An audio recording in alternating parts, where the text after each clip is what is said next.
Hello दोस्तों, स्वागत है आपका अपने YouTube चैनल एग्जाम गुरु में। दोस्तों आज मैं आपको यहाँ पे इंडियन कोस्ट गार्ड सेट है, यहाँ पे रीजनिंग का फुल प्रैक्टिस सेट कराऊंगा। ठीक है, यहाँ पे रीजनिंग के काफी इंपॉर्टेंट क्वेश्चनों को लिया है। यहाँ पे कुछ क्वेश्चन है जो आपके प्रीवियस ईयर क्वेश्चन बेस्ड है, तो पूरा वीडियो को ध्यान से देखिएगा। यहाँ पे आपका ये काम है कि यहाँ पे टाइप देख लीजिएगा किस टाइप से क्वेश्चन बनते हैं, कहाँ कैसे बनते हैं। ठीक है, आप लोग अपना स्कोर भी बता दीजिए कमेंट में। ठीक है, चलो भाई वीडियो स्टार्ट करते हैं। पहले हम क्या दिया गया तरीका देख लेना कैसे किया जाता है। आप लोग बहुत जल्दी जल्दी आपको पेपर में करना होगा। ठीक है, जितना ज़्यादा प्रैक्टिस करोगे उतनी ही कम समय में रीजनिंग को उड़ा दोगे, इसलिए क्योंकि रीजनिंग में काफ़ी टाइम लगता है कोई क्वेश्चन में। तो आप लोग प्रैक्टिस करोगे तो कोई टाइम नहीं लगेगा। देखो पहले दिया गया ACXCE, देखो इस प्रकार से कर लेना। इस प्रकार से आप लोग देखो यहाँ के जी के बाद का पूछा गया क्या आएगा। ठीक है, दो शब्द पूछे गए हैं। ठीक है, तो फिर ऐसे निकाल लीजिएगा। सी के बाद में क्या था CDE, ई के बाद में क्या था FG, जी के बाद में क्या था H, फिर I। GI किस में, मतलब शुरुआत में I किससे हो रही है। आई यहाँ पहला शब्द किसका है, तो किसी का नहीं, किसी का नहीं, ये नहीं, ये वाला है। ठीक है, अब ये नहीं कि आप दूसरा शब्द निकालो, दूसरा शब्द क्यों निकालोगे। ठीक है, दूसरे शब्द मत निकालिएगा, या तो फिर चलो दूसरे शब्द निकाल लेते हैं। यहाँ पे मान लीजिए R है, R फिर ST फिर W, PQRST, U होगा, फिर V होगा, फिर W होगा, फिर X होगा। ठीक है, देख रहे होंगे -1 इधर से हो रहा था। ठीक है, इस प्रकार से IR होगा सीधा। ठीक है, अगला देखते हैं। ये दिया गया आपका निम्नलिखित शब्दों में से शब्दकोश में आने वाले क्रम के अनुसार से आपको बताना है। तो ये देखो ये सब तो सब में सेम है, PAR सब में सेम है। ठीक है, ये करने का तरीका आपको बता रहे कैसे करना पड़ता है। तो इसमें तो T आया, PAR के बाद में इसके D आया, और PAR के बाद में L आया, और PAR के बाद अब बताइए C पहले आते कि L के D, तो C के बाद में D आता, तो मतलब कि यहाँ पे 3 पहले आएगा फिर 2 आएगा। 32 किस में आ रहा है, एक ही ऑप्शन है B पार्ट में, लेकिन और पूरा हल करेंगे। यहाँ पे पार्टी भी तो आ रहा था आपका PAR। चलो अब ये टी तो चलो समान हो जाएंगे। अब बताइए टी पहले आता है कि एल पहले आता है, तो एल पहले आता है। 3 2 4 पहले आएगा, 3 2 4 पहले आएगा। ठीक है, एल आपका 12 में आता है और टी आपका 20 में आता है, तो आप समझ गए होंगे एल पहले आएगा। तो 324 फिक्स हो गया, 324 फिक्स हो गया। अब इन दोनों में आपको देखना क्या पहले आएगा, कुछ नहीं है, यहाँ पर टी बराबर है। अब वाई आएगा पहले कि आई पहले आता है, आई पहले आता है आपका। ठीक है, तो अब ये 1 5 होगा लास्ट में, फिर 324 1 5, सिंपल से इसी तरीके से आपको निकालना। पर ये बात ध्यान रखिएगा, मैंने हल तो पूरा कर दिया है, लेकिन आप लोगों को पेपर में क्या करना है, 32 जहाँ पर राइट ऑप्शन आ रहा है, 32 किस में, किसी में नहीं भाई, किसी में 32 नहीं आ रहा, तो आपको सीधे लगा के आ जाना है। ठीक, टाइम मत बर्बाद करिएगा, पूरा हल मत करिएगा। वह आरेख चुनिए जो नीचे दिए गए वर्गों के बीच जो संबंध का सही निरूपण करता है, जैसे कि खिलाड़ी, क्रिकेटर, बल्लेबाज। कॉमन चीज़ें हैं इसमें, देखो कैसे करना होगा बताइए ज़रा, पहले ध्यान समझिएगा इसको। देखो खिलाड़ी होते हैं, खिलाड़ी आपके क्रिकेटर ही होता है, वो वही क्रिकेटर ही तो बल्लेबाज होते हैं। ठीक है, चलो तो देखो क्रिकेटर के अंतर्गत बल्लेबाज आ जाते हैं, और बल्लेबाज के अंतर्गत क्रिकेटर आ जाते हैं, और वो दोनों क्या होते हैं, सब खिलाड़ी तो होते हैं। तो यहाँ पर राइट ऑप्शन सी पार्ट हो जाएगा। ठीक है, चलो भाई अब ये मत करिएगा कुछ खिलाड़ी क्रिकेटर होते हैं कुछ बल्लेबाज, क्योंकि क्रिकेटर और बल्लेबाज एक ही चीज़ होती है ना, इसलिए इसके अंदर रखा गया है। ठीक है, चलो एक ही चीज़ है। अब ये मत कहिए कुछ क्रिकेटर कुछ बल्लेबाज, दोनों चीज़ एक ही होती है, तो इनको ऐसे करके रखना पड़ेगा। फिर बड़ा से फिर खिलाड़ी के अंतर्गत क्रिकेटर और बल्लेबाज आते हैं, तो ये आपका सी ऑप्शन राइट ऑप्शन हो रहा है। अगला देखते हैं। अब कोई भी आप पेपर देने जा रहे हैं, किसी की भी तैयारी कर रहे हैं, तो जैसे कि जब भी आपको पता है आप कंपटीटिव एग्जाम की जैसे तैयारी करेंगे तो 4 ऑप्शन तो आएंगे, तो उसमें एक चीज़ याद रखिएगा, चीज़ों को एलिमिनेट करना सीखो कि अब C D तो कभी हो नहीं सकता, A B में क्या होगा, फिर उसी में फोकस करिए, तब जाकर आप राइट ऑप्शन तक पहुँच सकते हैं। ठीक है, इस तरीके से तो आप लोग हल करिएगा हो सके तो। चलो भाई अब 16 नंबर प्रश्न है, इसको कैसे हल करेंगे बताइए।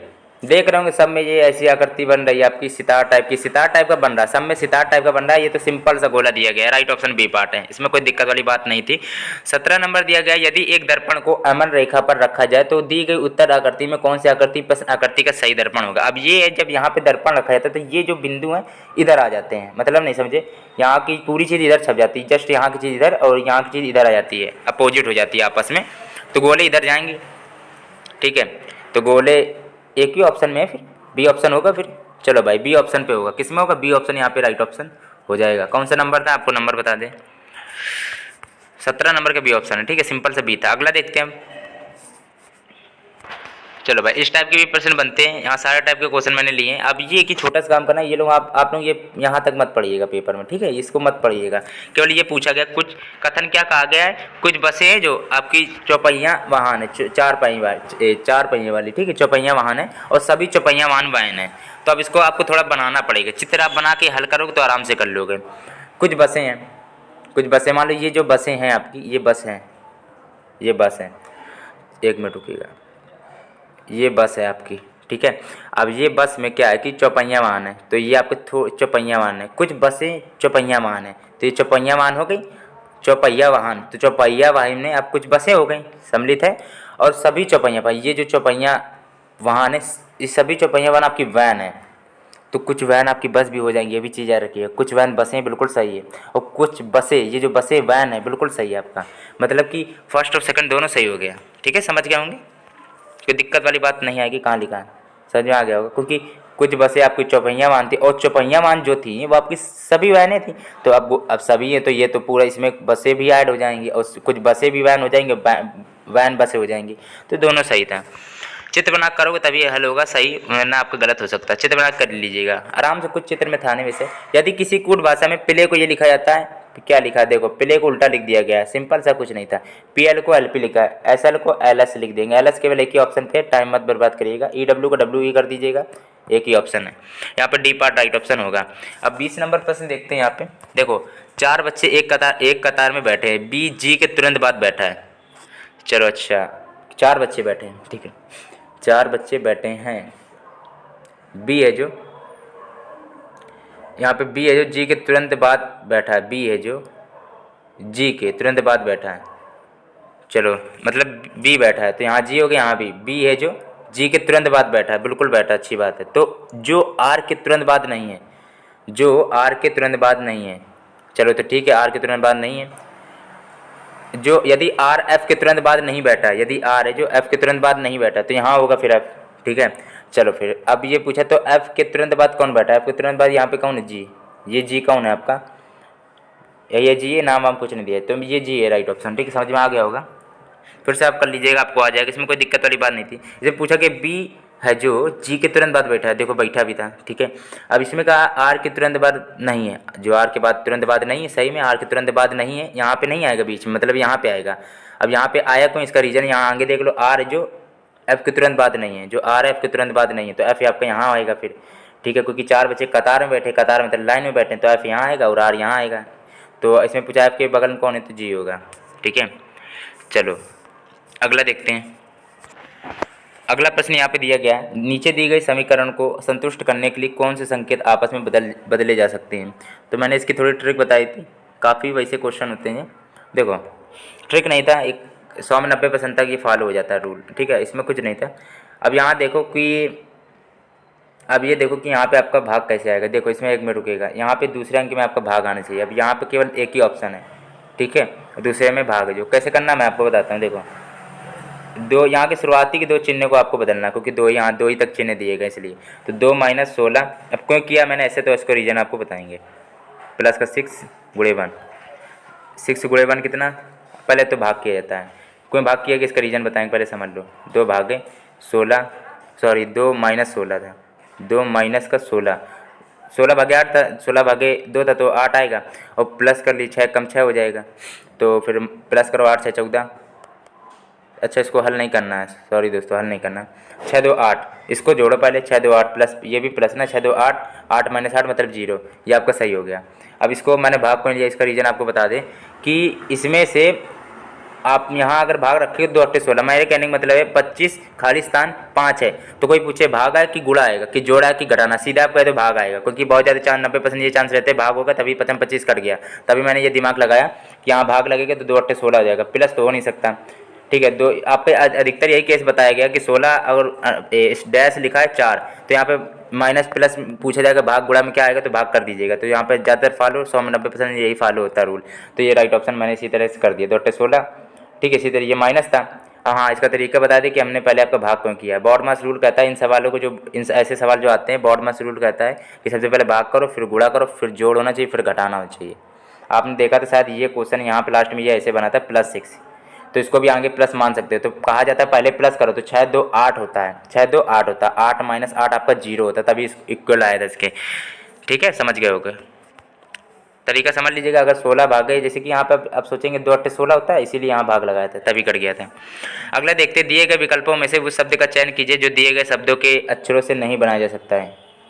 ठीक है, अब बताइए कौन सा शब्द नहीं बनाया जा सकता है। यहाँ पे डी ऑप्शन भी देख लीजिए। अब सिंपल सा आपको तरीका इसका बता देते कैसे हल करना है। ठीक है, देखो अट्रैक्शन में TRATTRACTI, यहाँ पे सब मैच कर रहा है, देख रहे हो शब्द सारे मैच। इंस्ट्रक्शन में यू नहीं मैच कर रहा है, देख रहे हैं आप। मतलब कैसे शब्द बना लो जब यही शब्द में ये शब्द नहीं मैच कर रहा, यू नहीं मैच कर रहा, सीधी बात है। इसमें यू में नहीं मैच कर रहा, इन सब में सब मैच कर रहा है। रेशन भी मैच कर रहा है इसमें, ठीक है। यू नहीं मैच कर रहा है इसमें।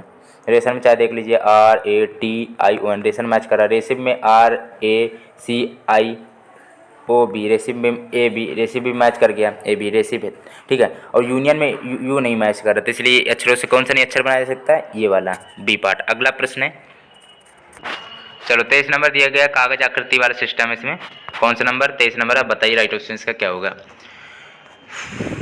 बताइए। स्टार्ट है ना ये, चलो 23 नंबर बताइए क्या होगा यहाँ पे। 23 नंबर का क्या होगा राइट ऑप्शन।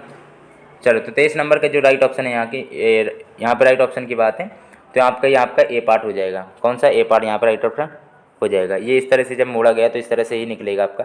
जब इसको इधर इधर ऐसे कर दिया जाएगा तो यही आपका राइट ऑप्शन बन रहा है। अब कागज आकृति, तो कागज आकृति आपको बता नहीं सकते वैसे प्रैक्टिकली, आपका यही राइट ऑप्शन है, यहाँ पे पार्ट है, ठीक है। आप लोग अपने हिसाब से देख लीजिएगा, ठीक है।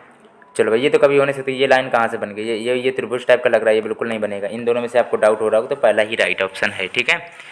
चलो भाई, कोई दिक्कत वाली बात नहीं आएगी। अब अगला देखते हैं। जब कागज़ की आकृति बनती है तो एक ऐसे खुलता है, एक ऐसे खुलता है, ना कि ऐसे ऐसे खुल जाएगा, ऐसे ऐसे खुलता है, देख रहे होंगे। मतलब कि ये थोड़ा उल्टा टाइप में खुलते हैं, ये सीधे टाइप में नहीं खुलते कभी कागज़ में। आप लोग चाहे देख के कर लीजिएगा। ए पार्ट राइट। अगला प्रश्न है, यहाँ देख लीजिए अगला कहाँ पे है। देखो, प्रश्न आकृति उत्तर आकृति में निहित है, ऐसा ही कुछ आपको बताना है केवल। तो बताइए, मतलब प्रश्न आकृति से बताने आपको कहाँ निहित है। 24 नंबर प्रश्न है ये, बताइए राइट ऑप्शन इसका क्या होगा। इसको आपको जोड़ना पड़ेगा। चलो इसको जोड़ते हैं। जैसे ये त्रिभुज है आपका, ये ऐसे त्रिभुज बना रहे हैं, तो इसको है जो, इसको हम ऐसा इसके साथ में ऐसे जोड़ दे रहे हैं, कुछ ऐसे करके यहाँ पे ऐसे करके कुछ जोड़ दे रहे हैं। तो रुकिएगा, सॉरी, ऐसे करके जोड़ना है, ठीक है। रुकिएगा एक मिनट। पहले तो ये ऐसे चिपक जाएगा इनके साथ, और ये दोनों ऐसे हो जाएंगे। जब ऐसे ऐसे फिर बन जाएगा तो टोटल ऐसे टाइप का बन जाएगी, ये आकृति ऐसे बन जाएगी। ये बी ऑप्शन पे ही मैच कर रही है। मान लीजिए इसको ऐसे, जब यहाँ से इसको ऐसे खिसकाओ तो ये सीधा लाइन में आ जाएगा, और ये यहाँ पूरा जुड़ जाएगा, और ये फिर ऐसे हो जाएगा। तो ये आपका बी ऑप्शन पे मैच कर रहा है, ठीक है। दोस्तों, ये पिछले साल का प्रीवियस ईयर का क्वेश्चन पेपर था। दोस्तों, अगर वीडियो यदि अच्छा लग गया तो लाइक जरूर कर लेना, चैनल सब्सक्राइब नहीं किया है तो कर लीजिएगा। और ये कि आप लोग शेयर नहीं करते भाई, प्लीज़ शेयर कर दिया करो, ठीक है। और वीडियो अच्छा लगा तो लाइक जरूर करिए। आप लोग बिल्कुल भी लाइक नहीं करते। आप लोग काफ़ी मैंने प्रैक्टिस सेट कराए हैं, अगर रीजनिंग के, अगर आपको चाहिए तो कमेंट में बता देना। GK, science, Indian coast guard की रिलेटेड, इंग्लिश, मैथ कोई भी चाहिए तो बता दीजिए, बस प्ले लिस्ट आपको तुरंत मिल जाएगा। उस लिंक से आप प्ले लिस्ट में पहुँच जाएंगे, कमेंट में बता दीजिएगा, ठीक है।